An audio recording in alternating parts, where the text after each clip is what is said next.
Listen, all you New Yorkers. Excuse me. Taxi. Okay, man, we're looking around. This is the 77 WABC minicast. To say that we are closer to victory today is to believe, in the face of the evidence, the optimists who have been wrong in the past. To suggest we are on the edge of defeat is to yield to unreasonable pessimism. To say that we are mired in stalemate seems the only realistic, if unsatisfactory, conclusion. On the off chance that military and political analysts are right, in the next few months we must test the enemy's intentions in case this is indeed his last big gasp before negotiations. But it is increasingly clear to this report that the only rational way out then will be to negotiate, not as victors, but as honorable people who lived up to their pledge to defend democracy and did the best they could. This is Walter Cronkite. Good night. Walter Cronkite. His take on the Vietnam War. You know, just like the fake news. Drops over there for 20 minutes, comes home, thinks he knows everything. Well, on this Memorial Day, I'm privileged to talk to my father, Ray Kelly, the longest-serving police commissioner in New York history. First to serve non-consecutive terms under two different mayors, and also a Vietnam War veteran and a great dad. We had so many laughs growing up. Ray Kelly, Dad, how are you? I'm good, great. Great to be with you on this Memorial Day. Memorial Day. You know, I remember talking Memorial Day with you, and we were looking at a picture, I think, of your OCS class. This is when we were growing up in Baldwin, and you were like, just kind of matter-of-factly, oh, that. I said, who's this guy? And said, he stepped on a mine. Who's this guy? Oh, he died some other way. You know a lot of people who died in Vietnam, don't you? Yes, I do. And if anybody who was there would be in the same boat. It's just a lot of people lost their lives in Vietnam. 58,000 American troops, which is an incredible number. But that was the cost that was paid by, to a large extent, draftees in those days. The draft, right. And, you know, it's interesting, though. You were there for a year, and I believe the 1966, and there were significant casualties in 1966. You get home, and I remember you saying you were a little bit surprised, or a lot surprised, because this war that had surrounded you every day for a year was barely in the news. I mean, it was in the news, but it was like page 20, right? True, absolutely. I thought that it was the number one issue back in the United States. It certainly was not. And in those days, they would actually put casualty count, how many people who were killed in the past week, U.S. troops. And the numbers were sometimes incredible. Over 300 was a number that you would see. Not every week, of course, but it was very jolting to realize how many people lost their lives there for not very much. How did it, what was it like for you? What was the experience like when you, if somebody asked you to sum it up? Hey, you were in Vietnam? Wow. What was that like? What was it like?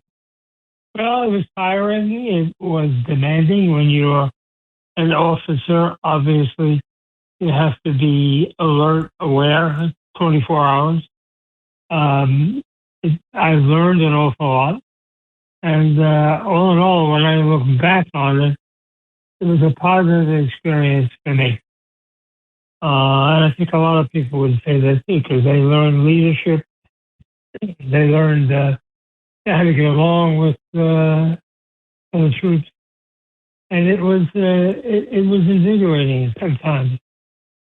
It's interesting. But, of course, it just wound down to being something that just wasted lives for no legitimate reason. It's fascinating, though, and I know what you're talking about. It weirdly, war can be a positive experience. It's hell, true, but, it's we have the profession of arms, and you were a professional. I have thought that, I think you tell me, please, but the stereotypical or the archetypal, Vietnam veteran and flashbacks and drug abuse and all that stuff, I've always felt that was overstated and mythologized a little bit. You and I actually haven't talked about that in a very long time. I can't remember talking. Do you buy that? Do you think did they come back with real problems, or has that been exaggerated by the news? No, I think it's been exaggerated. I never saw any drug abuse in Vietnam. I never saw even marijuana. People talk like it was everywhere. It wasn't everywhere. I certainly didn't see it. Did some people come back with problems? Sure. In any war, that's going to happen. But by and large, people were proud that they served and that they, participated in the war. And you once wrote an editorial in the Times that says, in essence, that soldiers and Marines fight for the person next to them, not for some ephemeral reason. It's to do with what will my compatriots think of me, and what can I do? How did I comport myself? That was a very, very insightful piece that you did. Yeah, thank you. You remember that, right? I sure do. It was published in the New York Times, Greg Kelly, on the op-ed page. And I said, if all politics is local, that's what they used to say. Well, so is morale. And it's kind of applicable to the civilian world. I mean, whatever your job is, let's say you're in sales. Let's say you sell dental supplies, right? And I know somebody who's a dental supply person, and they actually love their job. Now, are they that passionate about dental supplies? Maybe, maybe not. But this guy's passionate about his job and being number one every month. That's what drives him. And I think it's the same way. You're in the military, and the patriotic part sometimes is a little bit of an accessory. And I hate to, people are surprised. You join the military, of course. It's altruistic, but it's also, hey, this is interesting for me. And you have a reputation to uphold, and you got people on your left and your right, and it gets right down to it. You want to do well among your peers where you are, and there's nothing wrong with that. I think it's very interesting, though, very interesting. Did you feel that kind of pressure, peer pressure? Oh, you say you feel it. It just exists. It's around. It's not a question of even thinking so much about it. I think things are done sort of automatically that you don't even realize. That has to do with what your peers think of you and see you in action. We were talking about the combat deaths. They also happen in peacetime a lot. People overlook this, or they happen during wartime, but in training back home. This is a report, and by the way, there are literally hundreds of reports like this, but this is one that I kind of picked out of the basket. 5 deaths in a helicopter crash, a Marine helicopter crash in California. And it's a dangerous line of work, whether you're in the Persian Gulf or you're in Orange County, California. Go ahead if you don't mind. Marine Corps Air Station Miramar in San Diego, where those 5 Marines were based. They were heading back here Tuesday night into Wednesday morning when their helicopter, CH-53E Super Stallion, crashed. Families and friends have been sharing support and tributes online, and we spoke to 23-year-old Sergeant Alec Lincoln's sister. Take a listen. He died doing what he loved. I know that he didn't want to leave any of us, but that he's going to be there protecting us for the rest of our lives. Elizabeth is Alec Lincoln's big sister. She says losing Alec leaves a void in their family no one can fill. He's not going to be there for a monumental life things. He's not going to be there for the small day-to-day things like watching TV or in the group chat, like making funny jokes about our dad's head shape. Captain Benjamin Moulton, Captain Jack Casey, Captain Miguel Nava, and Lance Corporal Donovan Davis died with Langan when their CH-53E went down overnight Tuesday into Wednesday. 28-year-old Captain Miguel Nava, pictured here, was born and raised in Michigan. His decorations include the Global War on Terrorism Service Medal, National Defense Service Medal, and the Sea Service Deployment Ribbon. 27-year-old Captain Benjamin Moulton from Idaho, pictured here, was awarded the National Defense Service Medal.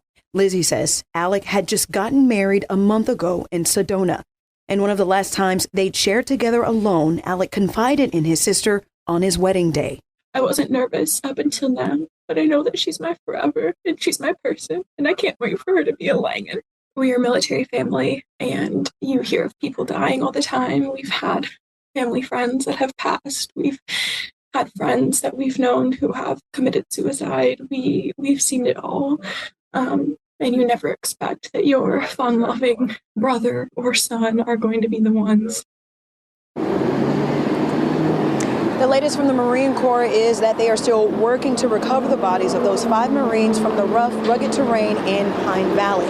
Also, the investigation continues into why their helicopter went down.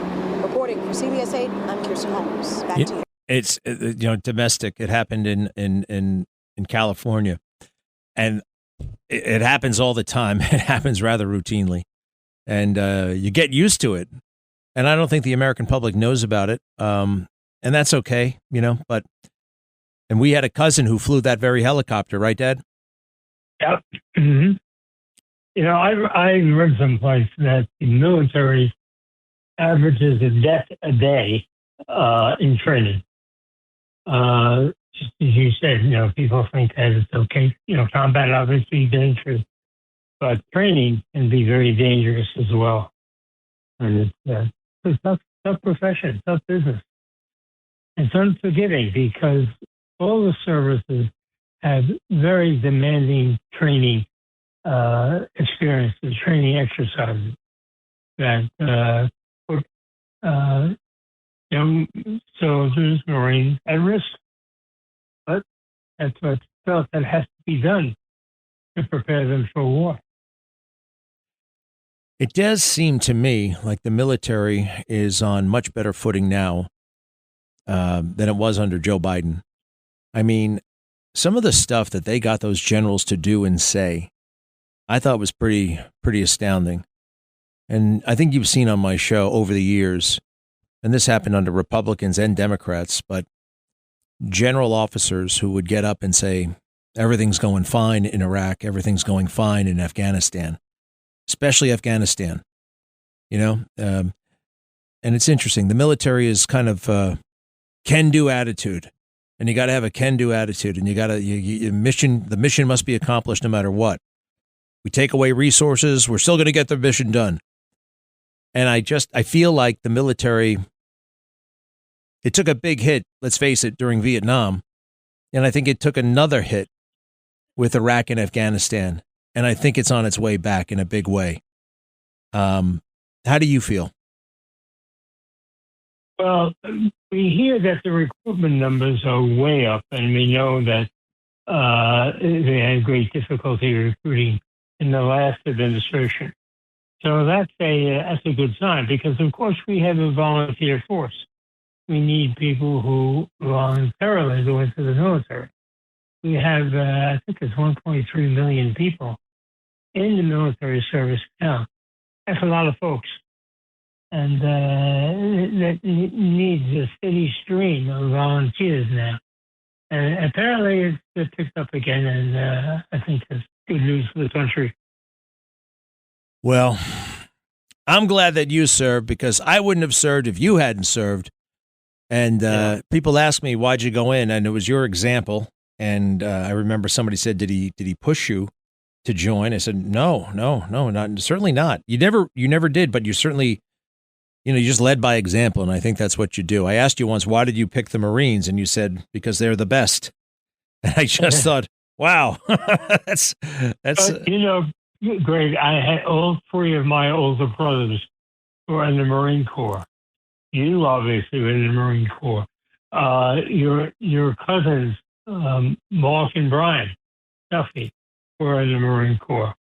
And, we had a lot of relatives, if you go back, that were in the Marine Corps, that were in World War II. So I think we can be justly proud of the contributions that the Kellys made in protecting our country. So true. Your oldest brother, Leonard, my uncle Leonard, your second older brother, Ken, my uncle Kenneth, and Donald, who died recently. Your brother Donald, my uncle Donald, all Marines, and you, of course, and Brian Duffy and Mark Duffy, and while I'm at it, my cousin Tim Clark on the other side joined the Navy, and he did a great job. He did a great job. He's done a great job too, raising a great family out in San Francisco.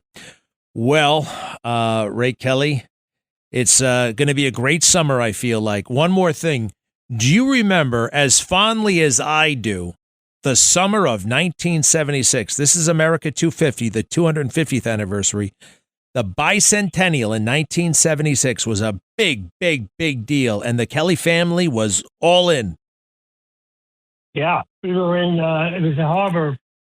Basically, it has to do with the Brooklyn Bridge. No, that was '86. Yeah, Operation Sail. Operation Sail. Operation Sail. That was it. Yeah, and I think your mom was in the Coast Guard then, and she participated in that regard, in that status. And she got us onto Governor's Island, I think. That's right. Yeah, right. Well, Ray Kelly, my dad, you say hi to Mom, and have a great Memorial Day. Okay, you too, pal. All right. Thank you very much. We'll talk soon. I'm very, very blessed. Very blessed. We'll be right back.